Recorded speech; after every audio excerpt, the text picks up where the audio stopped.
sort of the frame for comparison, and what's your target on Bitcoin? It will grow by tenfold. The market cap of gold is $22 trillion US, while Bitcoin is worth $2.2 trillion US now. I think it can still grow another tenfold at $1.1 million US. You speak about how regulation impacts the prices of Bitcoin and other crypto tokens. Do you think China will ever change its stance on crypto?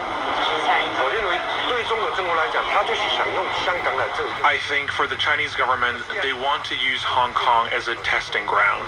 If they see success, I think they may replicate some policies in China. We don't know how long it will take, but we've seen Hong Kong's success encourage Chinese policy development. The Hong Kong legislature passed a stablecoin bill recently. I think we could even see the issuance of offshore RMB stablecoin in the future too. That's really now how you need to compete in AI. It's your application. It's that application layer where you need to stand out. I think the market for large language model development is fully saturated. It will be very hard for newcomers to enter this space. Those who remain will struggle for a while. The current competition is focused on AI applications.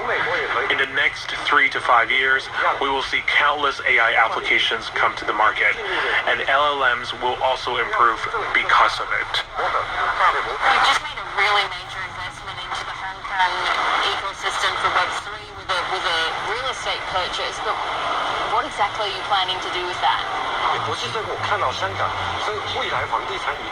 I'm not doing this because I'm optimistic about Hong Kong's real estate market. It's because there are physical tech hubs in Chinese cities like Shanghai, Beijing, and Shenzhen, but there isn't such a place in Hong Kong. I see tech companies scattered in different financial buildings.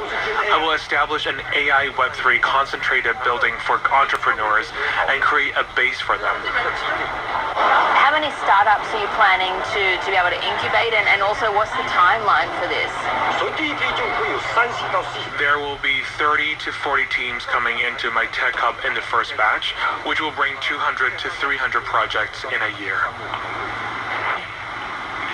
And that was Meitu's co-founder and former chairman speaking with our own tech reporter Annabelle Drulers. Meantime, let's take a look at how markets are shaping up here in Asia. They are trending higher along with futures in the U.S. As well as Europe. Barely though, reversing some of those gains that we've seen earlier in the morning. MSCI Asia-Pac Index currently up about 1/10 of 1%. Losses though for the Hang Seng as well as the benchmark in Taiwan. Still to come, a deep dive into opportunities in emerging markets amid President Trump's shifting tariff policies. Morgan Stanley's Omi Oldenburg will be joining us next. Keep it here with us. This is Bloomberg.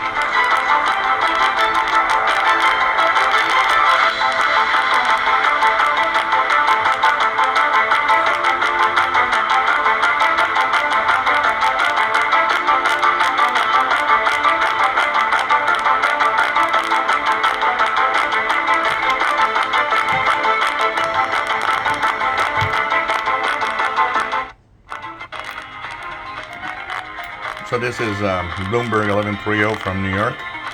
You have noticed that they're crackling in the speaker. It's actually not the speaker crackling. It's when the signal level gets so strong, it's kind of an artifact of the radio. The radio itself does that. It's not even a problem with the speaker itself. It's kind of the overload of the radio doing this audio distortion. It's kind of weird. But hey, this is $9 US, 13 Canadian dollars. What do you want more from it? It actually gets Bloomberg from New York, from Montreal on medium wave. And it gets most of the decent signals on shortwave. But there are caveats and there are some things that we'll talk about. But hey, I'm having fun with this radio today. Moment in time in the earnings context. Bloomberg is first to break the numbers. Now, a sports update on Bloomberg 1130. The road team has won all 3 games between the Knicks and the Pacers. New York wipes away a 20-point deficit, comes back to win 106-100. Mets, they take 2 of 3 from the LA Dodgers in Queens, thanks to Pete Alonso's home run. Yankees win 2 of 3 in Colorado. Luke Weaver earned the save. Oilers bury the Stars up north. They're ahead 2-1. Alex Pillow won the Indianapolis 500. That's your Bloomberg Sports Update. I'm Rob Bushka. Stacey Vanek Smith here from Bloomberg's Everybody's Business. This week on the podcast, we talk about the big, beautiful bill. The bill gives out a lot of tax cuts and doesn't really think through how to pay for them. A lot of the idea is that, maybe tariffs will cover some of those costs, or the cuts to Medicaid and Medicare will cover some of those costs. I think it's a pretty short-term look. Listen to Everybody's Business from Bloomberg Business Week, wherever you get your podcasts. Now, your 3-day weather forecast on Bloomberg 1130. Clear to partly cloudy skies across the tri-state area this evening and overnight, lows 50 to 55. Mostly sunny for Memorial Day tomorrow. We'll have a few clouds, highs 70 to 75. Clear to partly cloudy Monday night, lows 55 to 60, with clouds increasing throughout the day on Tuesday. Highs are back into the low 70s. I'm Hannah Sheehy with your 3-day forecast on Bloomberg 1130.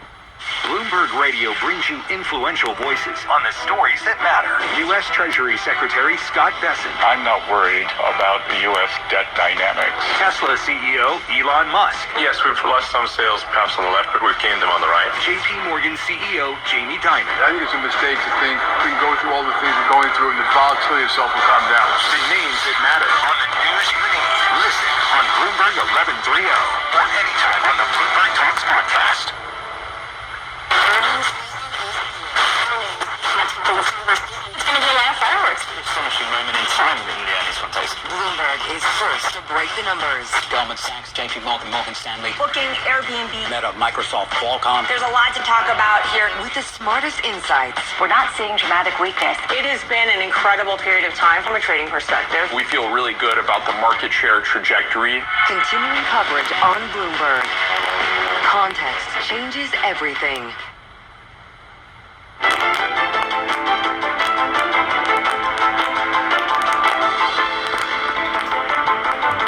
Welcome back to Insight. Let's take a quick look at where markets stand right now. We have the MSCI Asia Pac Index up about 0.1%. Remember, though, it's given up some of those gains we saw this morning, was as high as 0.5%. Although that positive sentiment remains after Trump extended a deadline on aggressive European tariffs, the dollar retreating to its lowest since December 2023.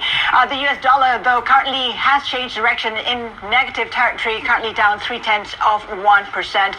We have Japan back resuming its trading. Nippon Steel front and center. It is currently up by about 1%. Of course, that's on the